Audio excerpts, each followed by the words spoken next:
A veces, lo que cargas no está en tus manos, sino en tu pasado. Aquella mañana gris de marzo, el Terminal C del Aeropuerto Internacional de Red Hollow, en Ohio, zumbaba con más fuerza de lo habitual. Entre los anuncios apagados por el altavoz y el chirrido de las ruedas de las maletas, el oficial Thatcher Malone, un veterano agente de seguridad del aeropuerto, observaba con atención. A su lado, Bishop, un pastor belga malinois con un olfato casi sobrenatural y un carácter inquieto, husmeaba el suelo pulido como si persiguiera algo que solo él podía detectar. Durante 7 años, Thatcher había confiado en los instintos de Bishop, más que en cualquier compañero humano. Pero ese día algo en el comportamiento del perro le resultó extraño. Entonces la vio. Una mujer alta, rubia, avanzaba lentamente entre la multitud, sosteniendo con esfuerzo 2 bolsas de papel en los brazos. Su vientre abultado, claramente en el último trimestre de embarazo, se apretaba contra una blusa blanca bajo un abrigo azul oscuro. Se llamaba Marlo Ashford, y todo en ella parecía cuidadosamente diseñado. Unas gafas de sol grandes, demasiado oscuras para el interior del aeropuerto, zapatillas sin tacón, elegidas por comodidad, y un rostro sereno, demasiado tranquilo para un lugar lleno de caos y despedidas. Pero cuando Bishop la vio, todo cambió. El perro se detuvo en seco, gruñó, y luego ladró con fuerza, un sonido agudo y urgente, no de agresividad, sino de advertencia. Thatcher tiró del collar intentando calmarlo, pero los músculos de Bishop se tensaron, su lomo erizado. Nunca había reaccionado así ante una mujer embarazada. Marlo no se inmutó, no aceleró el paso ni se detuvo, pero tras esas gafas oscuras sus ojos se clavaron en el perro con una frialdad inquietante. No era miedo ni confusión, sino algo más cercano al reconocimiento, como si supiera exactamente por qué Bishop ladraba. «¡Para un momento, por favor!», gritó Thatcher, su voz firme pero respetuosa. Marlo dudó, dio 2 pasos más, y entonces colapsó. El sonido de su cuerpo al golpear el suelo resonó como un trueno. Las bolsas se desparramaron, dejando a la vista papeles, frasquitos, un sobre cerrado y un pequeño oso de peluche que rodó por las baldosas frías. La gente a su alrededor se quedó paralizada, como si el tiempo se hubiera detenido.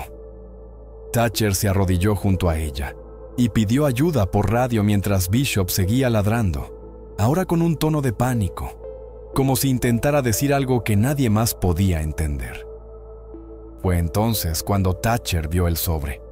Estaba arrugado y manchado, y en él, escrito con una caligrafía temblorosa, había una sola palabra: perdón. No era una simple nota, era una advertencia.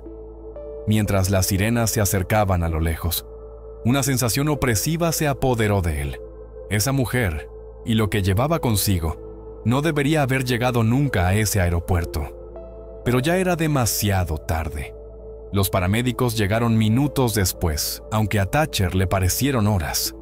Marlo yacía inconsciente, su respiración superficial, su piel pálida como el suelo del aeropuerto. Una fina gota de sudor resbalaba por su sien. Bishop finalmente dejó de ladrar y se sentó junto a ella, con las orejas gachas y los ojos fijos en su rostro, como si montara guardia sobre algo que solo él comprendía. Cuando uno de los sanitarios levantó su muñeca para tomarle el pulso, Thatcher vio que su mano izquierda aferraba algo con fuerza. Una placa militar, vieja y rayada, con un nombre que no había oído en más de 2 décadas. Thatcher se quedó helado. Hollis. El nombre le golpeó como un puñetazo, trayendo consigo recuerdos de uniformes polvorientos, calor sofocante y disparos resonando en el desierto. Hollis había sido más que un nombre. Había sido alguien a quien Thatcher había intentado borrar de su memoria. Esa placa debería estar enterrada junto a su dueño desde hacía años. ¿Qué demonios hacía en manos de una desconocida? Marlo Ashford, leyó en voz alta el paramédico, revisando su identificación mientras la preparaban para trasladarla. La mente de Thatcher era un torbellino. El sobre, la placa, el nombre. Algo no encajaba. Sin decir palabra, recogió el sobre que ella había dejado caer y lo guardó en el bolsillo de su abrigo. No sabía por qué lo hacía. Tal vez era instinto, tal vez culpa, o quizás porque intuía que lo que había dentro no debía caer en manos de cualquiera. Cuando la camilla se alejó, Bishop tiró de la correa, gimiendo suavemente. Thatcher se arrodilló junto al perro y le sujetó el collar con firmeza. «Tú sabías algo, ¿verdad?», susurró. Bishop emitió un gemido grave, uno que Thatcher solo había oído una vez antes, el día en que Hollis no regresó. En la sala de personal, bajo la luz cruda de los fluorescentes, Thatcher examinó el sobre. La caligrafía era inconfundible. No era de Marlowe, era de Hollis. Ese trazo inclinado, apresurado, siempre en mayúsculas como solía escribir bajo presión. Pero Hollis estaba muerto. El ejército lo había confirmado. El funeral había sido con el ataúd cerrado. ¿Cómo podía existir esa carta en 2025? Thatcher se dejó caer en una silla metálica, el ruido resonando en la habitación vacía. Con manos temblorosas, abrió el sobre. Dentro había una hoja amarillenta por los bordes. La primera línea decía: «Si estás leyendo esto, significa que no cumplí mi promesa». Algunos fantasmas no acechan, pensó Thatcher mientras leía. Algunos guían. La carta continuaba con un tono febril, entre confesión y advertencia. Hollis hablaba de alguien a quien conoció en su último despliegue en Kandahar. Una mujer llamada Lena, una intérprete civil, y un secreto que juró proteger hasta la muerte. Ella no solo cargaba con su pasado, escribió, también cargaba conmigo. Thatcher apenas recordaba a Lena. Era una figura silenciosa, siempre en las sombras, nunca demasiado cerca de los soldados. Pero Hollis la miraba de forma distinta. Ahora, 22 años después, una mujer llamada Marlo Ashford se había desplomado en un aeropuerto aferrando la placa de Hollis y portando su carta. Las cuentas eran aterradoras, pero tenían sentido. Si Lena estaba embarazada cuando Hollis murió, Marlo podía ser su hija. Pero, si eso era cierto, ¿por qué estaba allí? ¿Por qué ahora? Un golpe seco en la puerta lo sacó de sus pensamientos. La oficial Dorian Fay, su joven pero astuta compañera, entró con el rostro tenso. «Ha despertado», dijo. «Y te está pidiendo a ti». Thatcher se levantó lentamente, guardando la carta en el bolsillo. Un escalofrío le recorrió la espalda. No recordaba haber visto a Marlo antes de ese día, pero la reacción de Bishop y ahora esa petición no podía ser una coincidencia. Siguió a Dorian por el pasillo estéril hasta la clínica del aeropuerto, donde habían estabilizado a Marlo. El zumbido de las luces parecía más fuerte de lo normal. Cada paso hacia su puerta era como adentrarse en un capítulo de su pasado, que nunca quiso reabrir.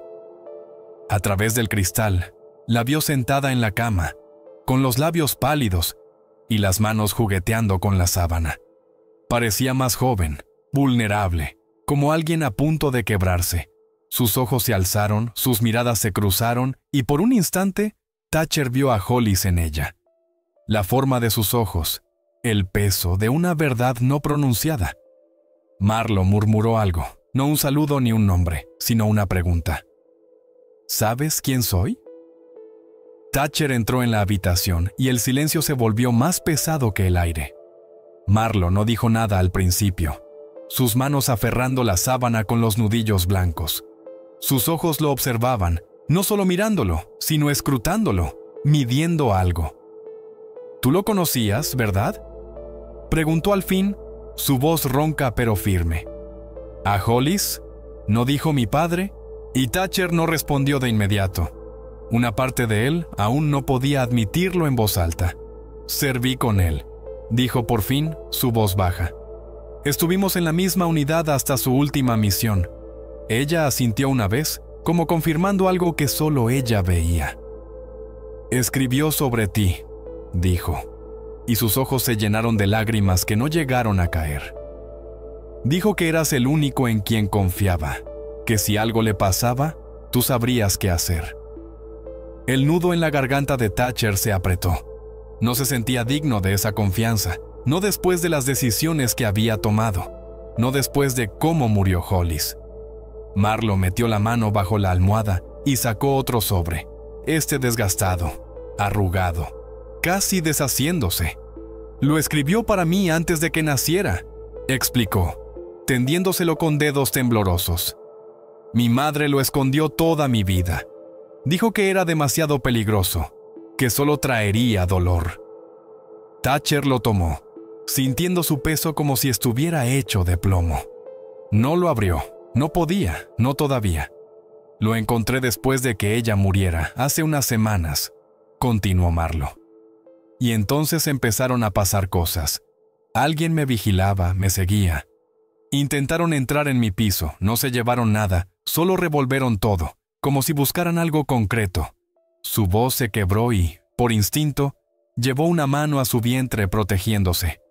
Por eso vine aquí, para encontrarte, para saber quién era él de verdad, y por qué alguien sigue queriendo lo que dejó atrás. Thatcher se sentó lentamente en la silla junto a la cama. El sobre descansaba en su regazo como si pudiera incendiarse en cualquier momento. Hay cosas que Hollis nunca contó a nadie, dijo, ni siquiera a mí. Pero si alguien sigue persiguiendo sus secretos, significa que lo que enterró no se quedó bajo tierra. Marlo giró la cabeza mirando la pared vacía. Y ahora soy yo quien lo lleva, murmuró. Thatcher no la corrigió. En el fondo, ambos sabían que no hablaba solo del bebé. Esa noche, en su pequeño piso a las afueras de Red Hollow, Thatcher estaba solo, con el sobre de Marlo aún cerrado sobre la mesa.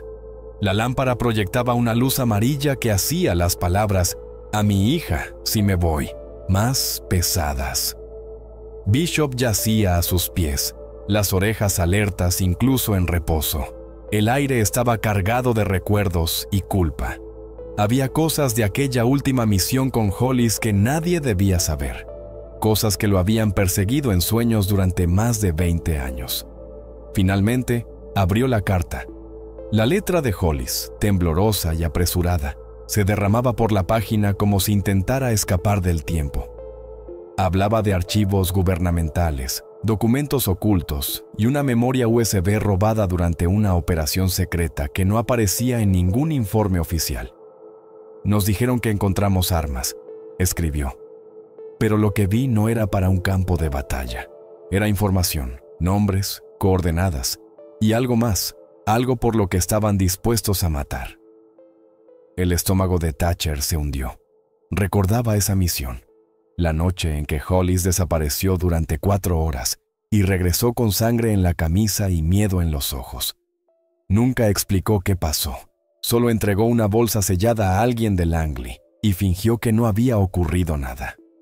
Hasta ahora, un golpe en la puerta lo arrancó de sus pensamientos.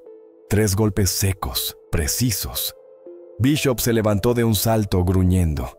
Thatcher se acercó con cautela, la mano en la pistola. Abrió apenas lo suficiente para ver un pasillo vacío, pero algo estaba pegado a la puerta. Una foto granulada en blanco y negro de Marlo, embarazada en una parada de autobús. En el reverso, un mensaje mecanografiado. No eres el único que recibió la carta. La sangre se le heló. No se trataba solo de Marlo. Alguien más había recibido el mismo aviso, el mismo conocimiento, y estaban vigilándola. Thatcher regresó al aeropuerto pasada la medianoche. Los pasillos estaban silenciosos, los viajeros reemplazados por limpiadores y personal nocturno. Obispo avanzaba con decisión, olfateando el aire. Algo no encajaba. Las puertas de la clínica estaban abiertas, un mal augurio. La seguridad nunca las dejaba así fuera de horario. Thatcher empujó la puerta lentamente, con la mano en la placa. El interior estaba a oscuras. La recepción, vacía. La cama de Marlo, también. La sábana estaba doblada en la silla, un vaso de agua intacto en la mesilla. El corazón de Thatcher se apretó. Ella no se habría ido sin avisar, no después de lo que habían hablado. Se volvió hacia Bishop. El perro olfateaba furiosamente una rejilla de ventilación y gruñó, profundo y enfadado. Alguien había estado allí recientemente y no quería que Marlo siguiera en esa habitación. Su teléfono vibró. Un número desconocido. Contestó y durante 3 segundos no hubo respuesta. Luego, una voz masculina distorsionada habló. «Está más segura con nosotros que contigo, oficial Malone. No interfieras. Ya fallaste a su padre. No le falles a ella también». La línea se cortó. Thatcher se quedó inmóvil, el teléfono apretado en la mano. Quien fuera sabía quién era, sabía de Hollis, sabía del pasado. Esto no era obra de delincuentes comunes, era algo coordinado, preciso. En el centro de seguridad, revisó las grabaciones del pasillo de la clínica. A las 11:46 de la noche, 2 hombres disfrazados de paramédicos empujaban una camilla. Marlo, inconsciente, iba atada. Saludaron al personal nocturno con credenciales falsas y desaparecieron en menos de 90 segundos. Thatcher congeló la imagen y amplió un detalle. Un parche en la bolsa de la camilla, apenas visible. Ryan, un hombre que había esperado no volver a ver, vinculado a operaciones de las que le habían ordenado no hablar nunca. Apretó la mandíbula, el corazón latiéndole con fuerza. No solo habían predicho su llegada, la estaban esperando. En la penumbra de su cocina, Thatcher dejó una taza de café humeante sin tocar. Obispo vigilaba la puerta. Ryan resonaba en su cabeza como un eco de guerra. No era un grupo cualquiera, era una célula negra, una operación en las sombras que oficialmente no existía. Nacida tras el 11 de septiembre, disuelta públicamente en 2011.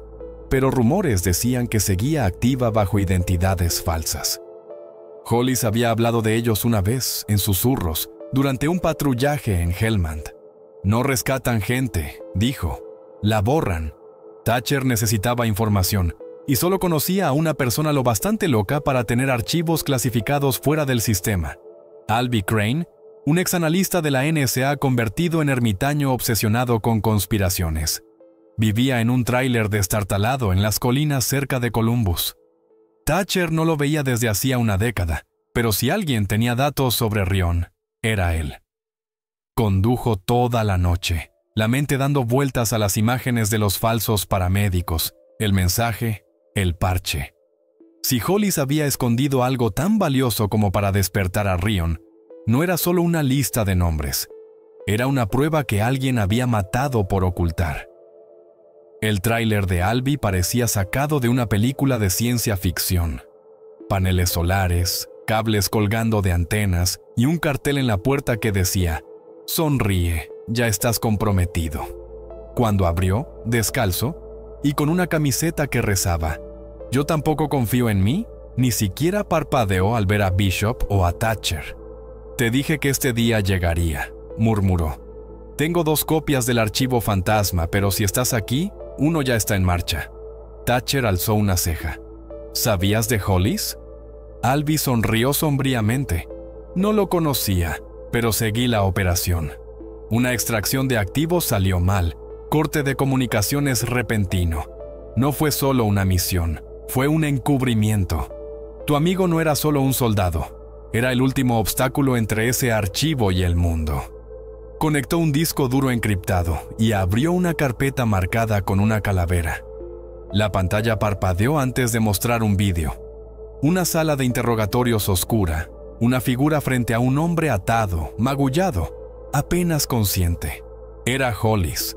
Una voz en off decía: «Dinos dónde lo escondiste, o tu hija desaparecerá». El vídeo granuloso se repetía en la mente de Thatcher mientras conducía de vuelta a Red Hollow bajo un cielo negro como el carbón. Hollis, golpeado y roto, negándose a revelar el escondite de lo que querían. La voz sin rostro, fría y autoritaria, amenazaba con borrar a su hija, pero lo que más lo perseguía era el instante en que Hollis alzó la cabeza y susurró: «Ella es inocente. No la toquéis nunca». Esa frase lo decía todo. Hollis lo había planeado. Sabía que no irían tras él, sino tras Marlo. Thatcher había visto suficientes operaciones encubiertas para reconocer las señales. Ryan no había aparecido de la nada. Habían estado esperando, reactivados por la llegada de Marlo, embarazada, vulnerable, buscando respuestas. Ella había desencadenado algo. Una alarma en sistemas sin nombre, un protocolo enterrado durante décadas.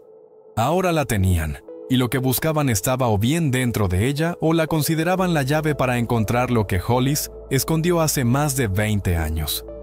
En el centro de seguridad del aeropuerto, Thatcher llamó en algunos favores y accedió a registros de vuelos confidenciales y cámaras de vigilancia. Menos de 6 horas después del secuestro, rastreó el furgón que se llevó a Marlo hasta un almacén militar abandonado a 14 millas de la ciudad. Estaba registrado bajo una empresa ficticia, Curus Solutions, que, según Albee, había canalizado fondos a Ryan en los primeros años 2000. Todo encajaba, era una trampa, y Marlo estaba en el centro. No podía usar canales oficiales. Ryan tenía influencia, quizás incluso infiltrados en la policía. Así que se movió en las sombras, sacó un móvil de prepago que juró no volver a usar y marcó un número. 2 tonos y una voz respondió. No esperaba volver a saber de ti, Malone. Era Cassandra Voss, ex especialista en inteligencia convertida en operativa independiente. Le debía la vida, y ella nunca olvidaba una deuda. Necesito una extracción, dijo Thatcher. Un objetivo, alto riesgo, ya.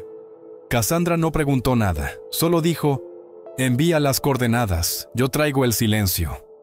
Miró a Bishop, que lo observaba con ojos alerta. ¿Preparado para otra?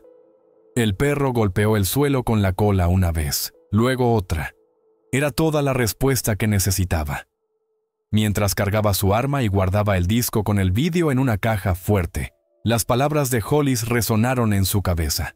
Si la encuentras, protégela, incluso de la verdad. Se puso el chaleco, miró el reloj y susurró. Se acabó el tiempo, Hollis. La sacaré. El almacén se alzaba en la distancia como un gigante oxidado, bajo y silencioso.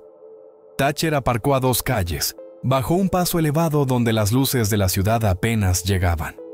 Cassandra apareció minutos después, vestida con equipo táctico negro, los ojos ocultos tras lentes infrarrojas. Sin saludos, le pasó un silenciador y señaló el edificio. 2 guardias en la entrada trasera. Un tercero fuma cada 18 minutos junto al generador. Entramos en su próximo descanso. Thatcher asintió, impresionado. Ella no había perdido el toque. Avanzaron en silencio, deslizándose entre las sombras. Bishop los guiaba, sus movimientos fluidos y precisos. A las 2:13 de la madrugada, el tercer guardia encendió un cigarro. Como Cassandra había predicho, se colaron por un panel lateral, viejo y olvidado. Dentro olía a aceite, metal y algo rancio. Los pasillos estaban abarrotados de cajas sin etiquetas. El haz de la linterna de Thatcher solo revelaba polvo y candados. Entonces lo oyeron. Un murmullo débil, una voz femenina. Siguieron el sonido por un corredor serpenteante hasta una puerta cerrada con una ventana pequeña.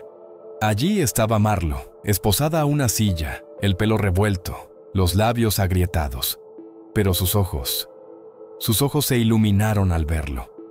Cassandra empezó a forzar la cerradura, pero Bishop gruñó bajo. «Aguanta», dijo Thatcher, girándose lentamente. Pasos en las sombras. 2 hombres armados emergieron, uno con un silenciador, el otro con una porra eléctrica. «Aléjense de la puerta», dijo el más alto con calma ensayada. No debían encontrarla tan pronto. Thatcher no dudó, y aún así aquí estamos. En un movimiento rápido, Cassandra disparó a la pierna del primero, mientras Bishop derribaba al segundo, arrancándole la porra. Thatcher agarró al alto y lo estampó contra una caja. La pelea fue breve pero brutal. Segundos después, los guardias yacían en el suelo, y el silencio del almacén volvió, más pesado que antes. Liberaron a Marlo. Su voz tembló al intentar levantarse. No paraban de preguntar por un código que me dio mi padre, pero no lo tengo. No sé de qué hablan. Thatcher la ayudó a ponerse en pie. «Lo tienes», dijo en voz baja. «Solo que aún no lo sabes». Mientras escapaban, Cassandra cubría la retaguardia. Nadie notó el monitor parpadeante de una cámara oculta. En una sala oscura, a kilómetros de allí, una mujer de pelo plateado y mirada gélida se inclinó hacia adelante.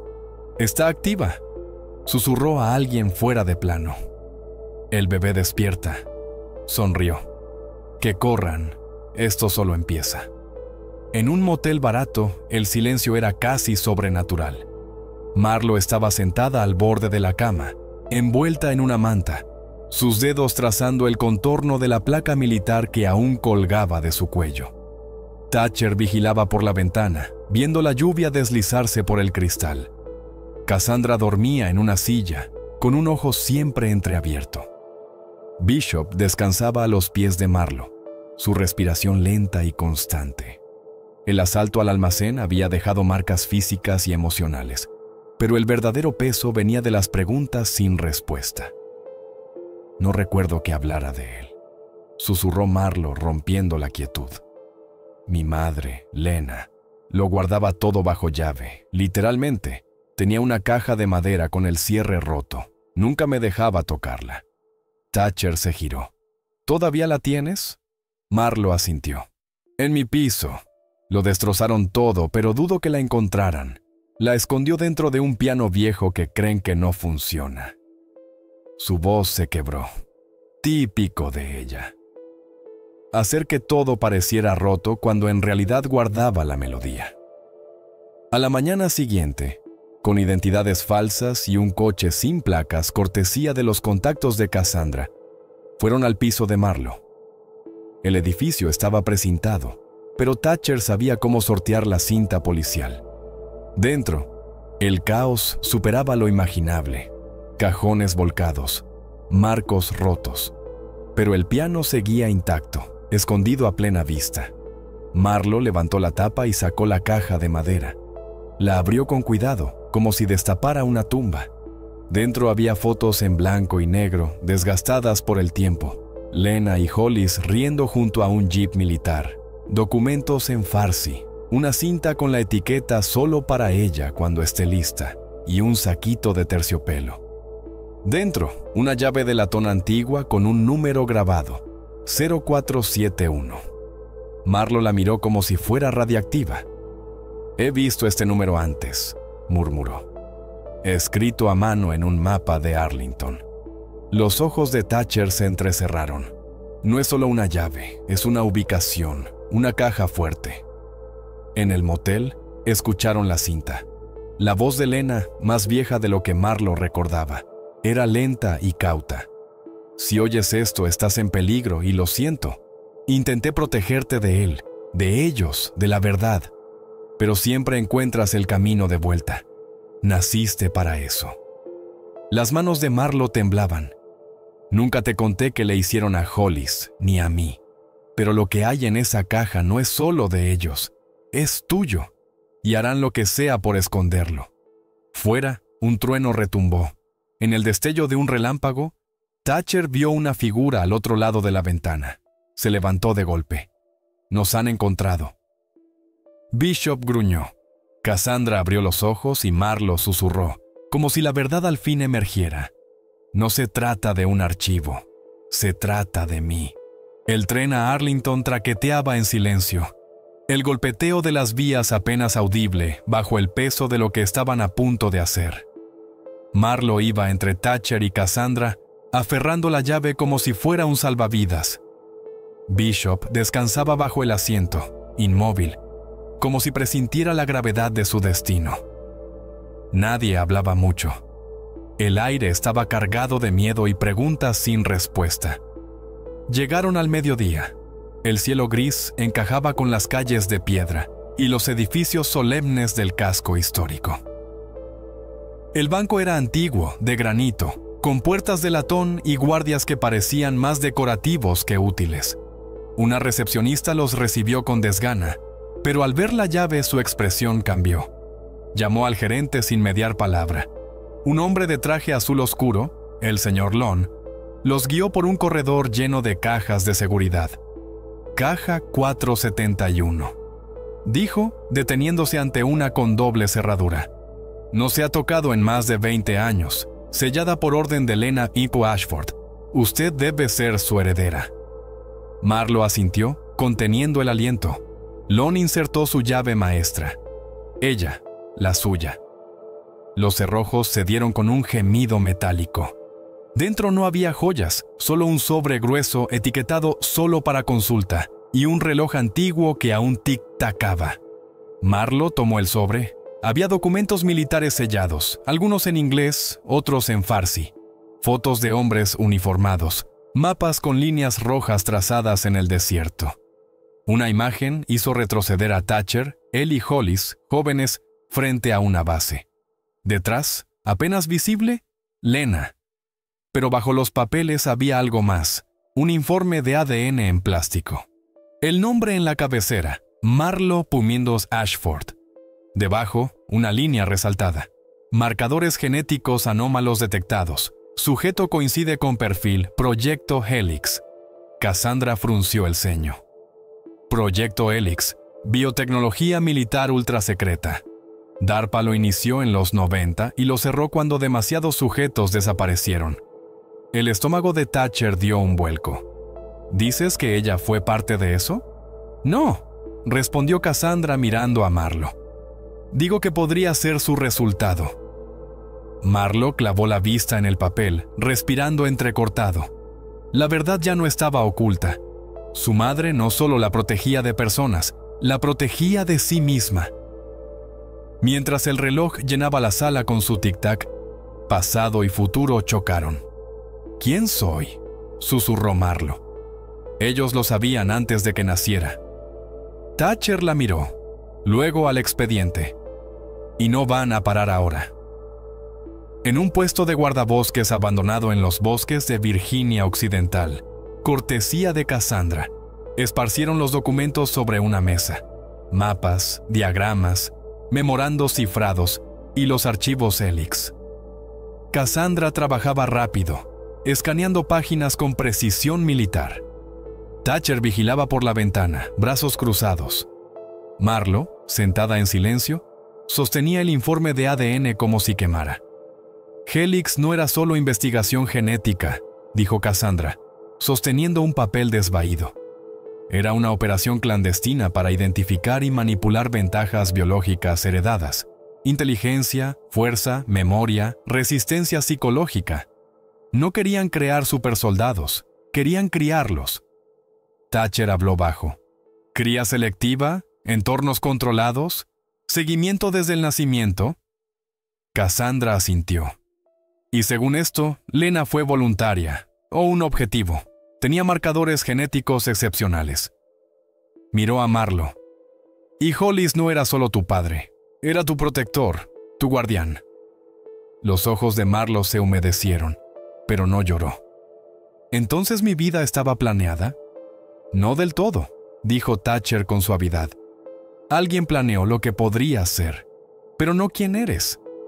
Ella negó con la cabeza. ¿Por qué siento que algo cambia en mí? Cassandra alzó la vista, alerta. ¿Qué quieres decir con cambia? Últimamente, recuerdo cosas que no he vivido, lugares donde no he estado. Oigo ecos, no pensamientos, sino memorias que no son mías. El silencio llenó la sala. Cassandra sacó una hoja del expediente, una evaluación psicológica de sujeto 6A.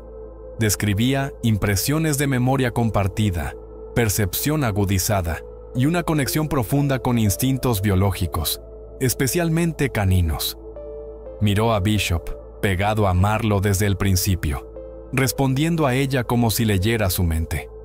No solo lleva rasgos, dijo Cassandra lentamente. Lleva acceso. La diseñaron para desbloquear algo. Thatcher palideció. Por eso no la mataron. Necesitan su mente viva. Marlo miró el informe, luego a ellos. ¿Qué pasa cuando despierte del todo? Nadie respondió. Nadie sabía. Marlo despertó en la noche, empapada en sudor, el corazón latiéndole como si quisiera escapar. No había sido un sueño, solo una oleada de calor seguida de un silencio ensordecedor. Se sentó en la cama, temblando. La cabaña estaba oscura, apenas iluminada por el fuego moribundo. Thatcher dormía en el sofá, Cassandra junto a la puerta, Bishop a sus pies. Todo parecía en calma, pero ella no lo estaba. Sus sentidos se agudizaron de un modo inexplicable. Oía el zumbido eléctrico en las paredes, el ritmo de la respiración de Cassandra, el crepitar de la leña. Se levantó, y su cuerpo se sentía distinto, ligero, fuerte, equilibrado. Se miró en un espejo pequeño junto al fregadero. Era la misma cara, los mismos ojos, pero más nítidos, como si alguien hubiera ajustado el enfoque. Thatcher se movió al mismo tiempo que ella. Parpadeó, alcanzó su pistola y se detuvo al verla inmóvil bajo la luz tenue, casi brillando por el sudor y el reflejo del fuego. ¿Marlo?, preguntó en voz baja. Ella se giró lentamente, como descifrando su voz. Su rostro no mostraba miedo, sino concentración. «Los vi», susurró. «No sé cómo, pero los vi. Un laboratorio, paredes blancas, mi madre, otros. Había más mujeres, más niños. Los conocía, pero nunca los he visto». Cassandra se incorporó al instante.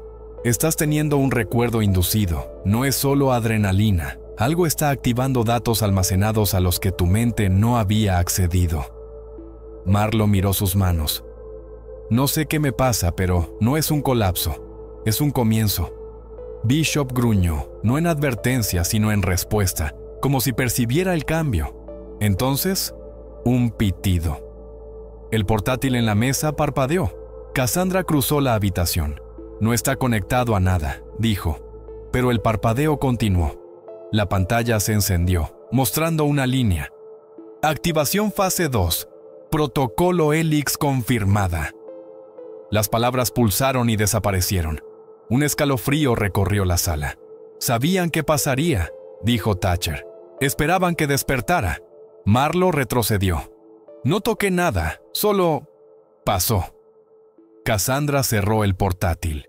«No se trata de un control externo. El protocolo está dentro de ti». Miró a Thatcher. «Está emitiendo. No puedes huir de tus creadores cuando te diseñaron para encontrarlos». Marlo despertó en la noche, empapada en sudor, el corazón latiéndole como si quisiera escapar. No había sido un sueño, solo una oleada de calor seguida de un silencio ensordecedor. Se sentó en la cama, temblando. La cabaña estaba oscura, apenas iluminada por el fuego moribundo. Thatcher dormía en el sofá, Cassandra junto a la puerta, Bishop a sus pies. Todo parecía en calma, pero ella no lo estaba. Sus sentidos se agudizaron de un modo inexplicable. Oía el zumbido eléctrico en las paredes, el ritmo de la respiración de Cassandra, el crepitar de la leña.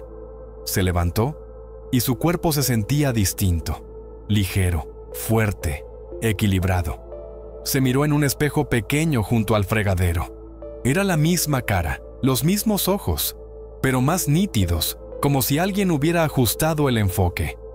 Thatcher se movió al mismo tiempo que ella. Parpadeó, alcanzó su pistola y se detuvo al verla inmóvil bajo la luz tenue, casi brillando por el sudor y el reflejo del fuego. «¿Marlo?», preguntó en voz baja. Ella se giró lentamente, como descifrando su voz. Su rostro no mostraba miedo, sino concentración. «Los vi», susurró. «No sé cómo, pero los vi. Un laboratorio, paredes blancas, mi madre, otros. Había más mujeres, más niños. Los conocía, pero nunca los había ni los he visto». Cassandra se incorporó al instante. «Estás teniendo un recuerdo inducido. No es solo adrenalina. Algo está activando datos almacenados a los que tu mente no había accedido». Marlo miró sus manos. «No sé qué me pasa, pero no es un colapso. Es un comienzo». Bishop gruñó, no en advertencia, sino en respuesta, como si percibiera el cambio. Entonces, un pitido. El portátil en la mesa parpadeó. Cassandra cruzó la habitación. «No está conectado a nada», dijo, pero el parpadeo continuó. La pantalla se encendió, mostrando una línea. «Activación fase 2 protocolo Helix confirmada». Las palabras pulsaron y desaparecieron. Un escalofrío recorrió la sala.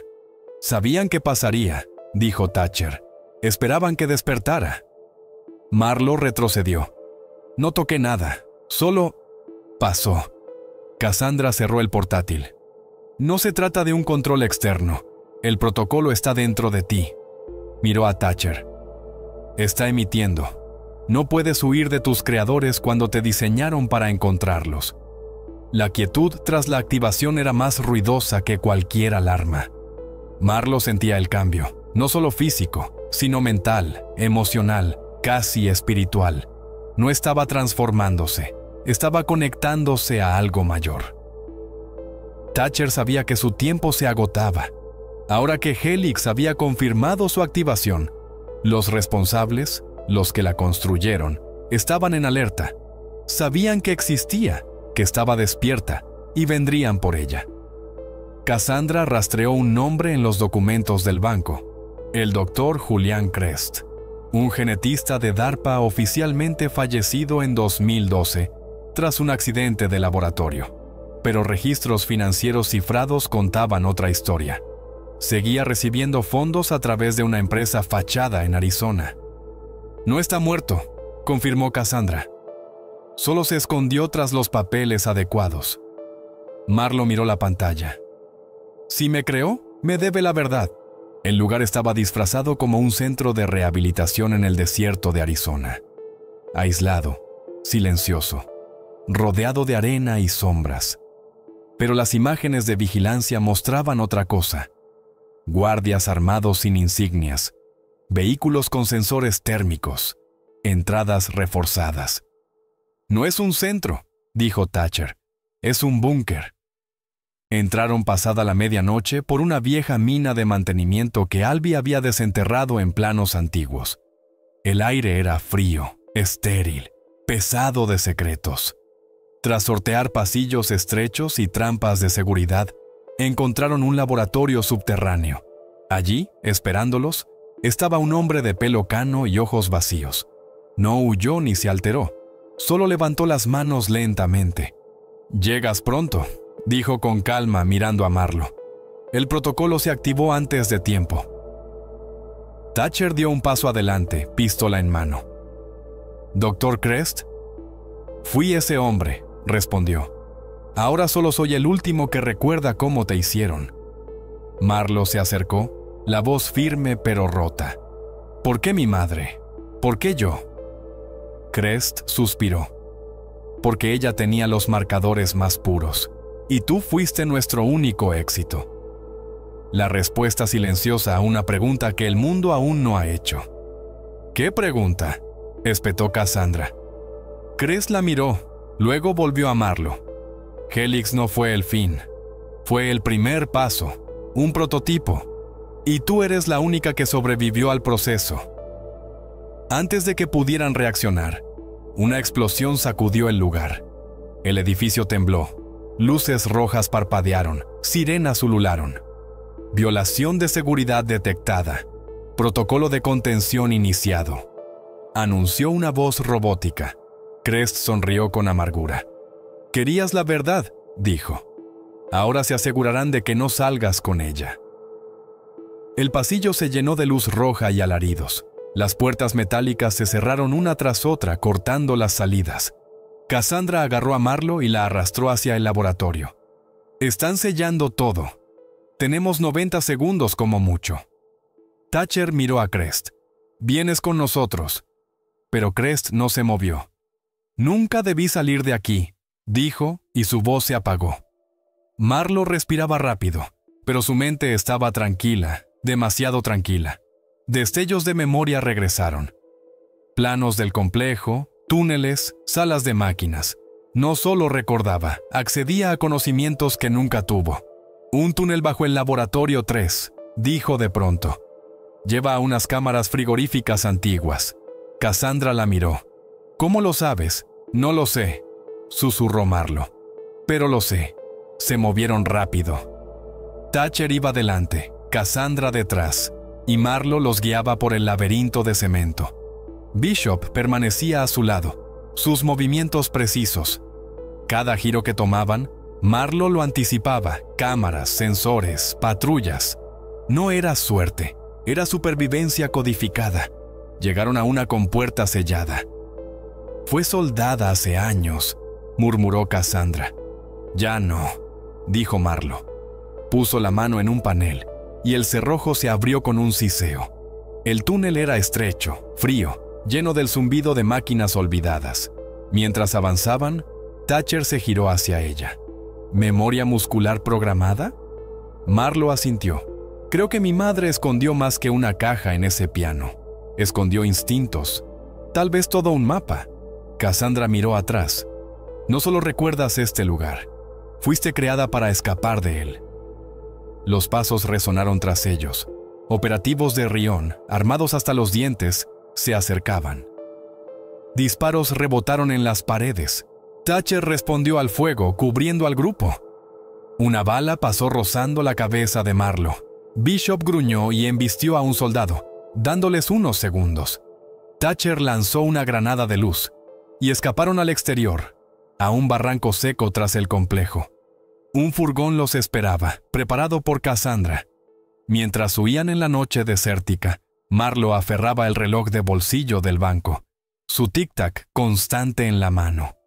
¿Y ahora qué?, preguntó, la voz temblorosa por primera vez. Thatcher la miró, decidido.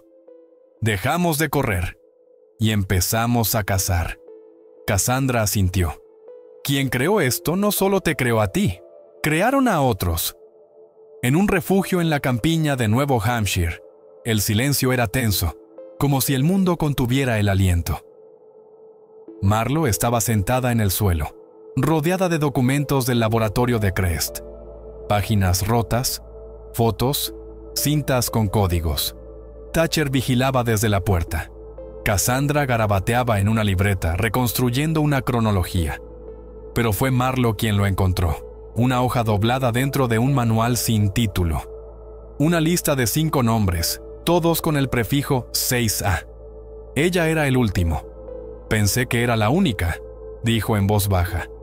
Pero no lo soy. Thatcher se acercó. Había 5 nombres.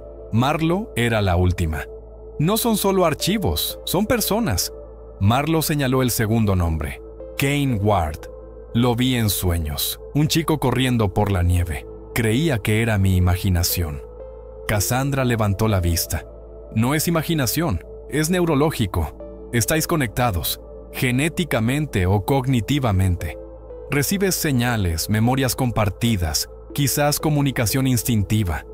La voz de Marlo apenas se oyó. No solo nos crearon, nos unieron. Esa noche, Cassandra descifró una memoria USB de los papeles. Mostraba un mapa con 5 puntos rojos en Estados Unidos, cada uno ligado a un nombre. No son solo personas, dijo. Son ubicaciones, sujetos dormidos, aún no activados. Thatcher se inclinó. O ya despiertos. Marlo miró el mapa, reflejado en sus ojos. Si yo desperté, ellos también podrían, o estar en peligro como yo. Cassandra asintió sombría. Y si despiertan, no sabrán en quién confiar. Thatcher añadió. Lo que los hace vulnerables, o letales. Marlo fue al rincón donde descansaba el reloj de bolsillo. Lo tomó, sintiendo su tic-tac. Hay algo en este reloj. Aparece en mis sueños. Creo que es más que un recuerdo. Creo que marca algo. Cassandra revisó un código en el informe de ADN de Marlo. Esta secuencia coincide con una señal. El reloj podría ser un faro. Thatcher las miró. ¿Dices que puede rastrearlos? No, respondió Marlo. Creo que lo siento. Mientras planeaban buscar al sujeto más cercano, el mapa parpadeó. Un punto se movió en los bosques nevados de Oregón. Silver Pines, Oregón, era un pueblo olvidado, sepultado bajo la nieve la mayor parte del año. Kane Ward había vivido allí toda su vida, criado por un contratista militar retirado que decía ser su tío. El hombre era severo, solitario, y nunca hablaba de los padres de Kane. Se perdieron en servicio, repetía, pero Kane no lo creía del todo. A veces, de noche, oía voces en sueños. Siempre veía a la misma chica, rubia, ojos oscuros, fuerte pero asustada. No sabía quién era, pero al despertar sus manos temblaban, su pecho dolía y sangraba por la nariz. Esa mañana, tras el sueño más intenso, sintió un cambio. La chica susurró un nombre: Marlo. Al despertar, un reloj antiguo en el pasillo, intocado durante años, volvió a funcionar. Algo lo empujó al sótano, al baúl que su tío le prohibía abrir. Dentro halló archivos médicos con su nombre y el código 6A-02. Fotos suyas de niño conectado a máquinas. Análisis de sangre etiquetados Helix, sujeto adaptable Ward. No era adoptado ni huérfano, era un experimento. Oyó neumáticos en la nieve. Su tío llegaba pronto. Cain tomó los archivos, metió todo en una mochila y salió por la ventana trasera. No sabía a dónde iba, solo que algo lo llamaba hacia el este. Marlo resonaba en su cabeza como un faro. Esa noche, en la cabaña de Nuevo Hampshire, Marlo estaba junto al fuego, mirando el mapa. Un punto se movió. Abrió los ojos y susurró: «Ha despertado». Thatcher levantó la vista. «¿Cain?». Ella asintió. «Está huyendo». Cassandra entró, nieve en las botas. «Pues lo encontramos antes que ellos». La nieve caía espesa en el norte de Pensilvania, cuando cruzaron la frontera en un todoterreno negro modificado por Cassandra. Marlo iba atrás, ojos fijos en el rastreador. El punto de Cain se movía erráticamente, luego con rumbo fijo hacia el este. «Está asustado», dijo. «Pero no huye de mí, viene hacia mí». Cassandra miró por el retrovisor. «La conexión entre vosotros crece.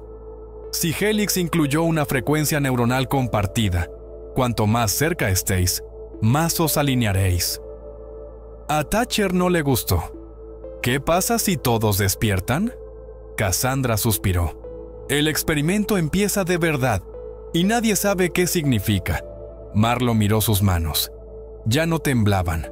Cuanto más se conectaba, más enfocada se sentía. El caos la volvía más precisa. En los bosques cerca de Scranton, Cain avanzaba por la nieve, los archivos pesándole más en el alma que en los hombros. No sabía qué lo esperaba, solo que retroceder era desaparecer. Oyó un motor lejano. Un coche negro sin faros lo seguía, lento, deliberado. Marlo se irguió de pronto. «Lo han encontrado». Thatcher giró. «¿Dónde?». «No lo sé», dijo, ojos abiertos. «Pero está en peligro. Lo siento aquí». Se tocó la sien. Cassandra aceleró. «No esperamos coordenadas, vamos ya». Esa noche, Cain tropezó en un arroyo helado. Una voz cortó el aire. «Para, agente 6A-02». 3 hombres en negro surgieron, armas en alto. Su corazón se congeló. Justo cuando parecía el fin, una figura emergió de las sombras. Marlo. La nieve estalló. Bishop derribó a un operativo. Marlo se movió rápido, esquivando disparos tras un tronco caído. «Eres real», jadeó Cain, el aliento helado. «Te vi en mi cabeza años». Ella lo miró, firme en el caos. «No estás loco, estamos conectados». Cain asintió, temblando. «Pensé que me volvía loco». «No», dijo Marlo, «estás despertando». Thatcher y Cassandra dispararon desde un risco, forzando a los agentes a retroceder. Cuando la nieve se asentó, el bosque quedó en silencio. «¿Cómo me encontraste?», preguntó Cain. «No lo hice», respondió ella. «Nos encontramos».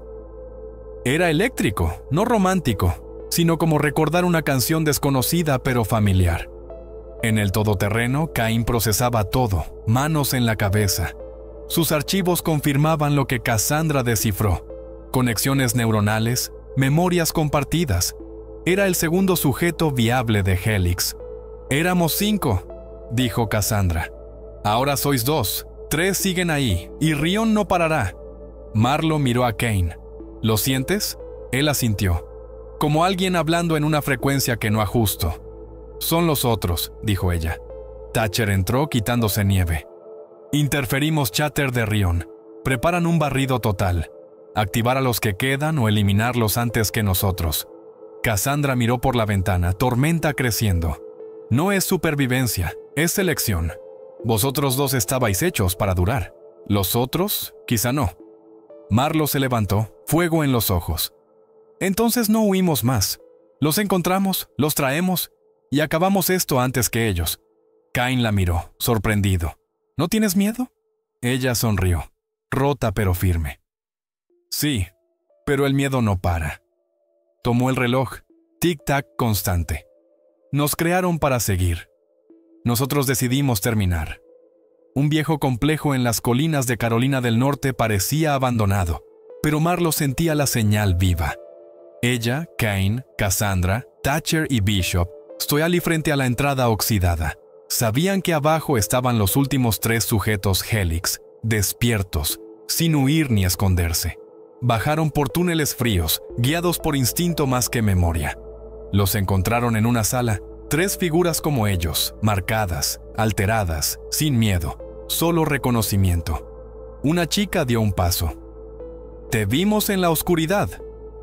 Cain asintió. «Venimos a apagarla». En la sala de control, Cassandra insertó el último dispositivo. «Esto lo borra todo, en todas partes». Marlo la miró, inmóvil.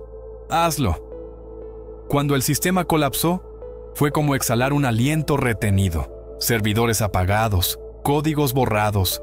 El zumbido que los persiguió toda la vida se desvaneció. Por primera vez, no eran activos ni sujetos. Eran personas. Fuera, el sol salió sobre los árboles mientras el complejo se derrumbaba atrás. Cain se giró a Marlo. ¿Se acabó? No, dijo ella. Es el principio. Terminamos lo que empezaron, para todos como nosotros. Sin secretos, sin control, solo elección. Lo único que Helix nunca permitió. Marlo sostuvo el reloj, su tic-tac firme. Un eco sonó en su mente. La voz de su madre. No te hicieron para obedecer. Te hicieron para elegir. Cerró los ojos bajo la luz y por primera vez se sintió libre.